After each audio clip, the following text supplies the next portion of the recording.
पारिवारिक कलहरु स्त्री को हत्या कला स्वामी। गजपति जिला मोहना ब्लॉक अड़बा थाना अंतर्गत कालेमा गाँ निकटस्थ डंगर पहाड़ में घटी एक अभावनीय घटना। पारिवारिक कलहरु निज स्त्री को हत्या करथिबा आसीछि अभियोग। सूचना अनुसार कोनोसी एक कारणरू स्वामी स्त्री मध्य बचसा होइथिला।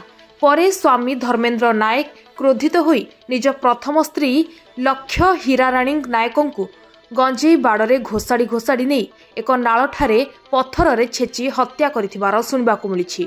घटनास्थल में अड़बा थाना पुलिस पहुंची तदंत आरंभ करने सह परे सठिक तदंत परे सूचना दियाजिबो बोली कहिछि।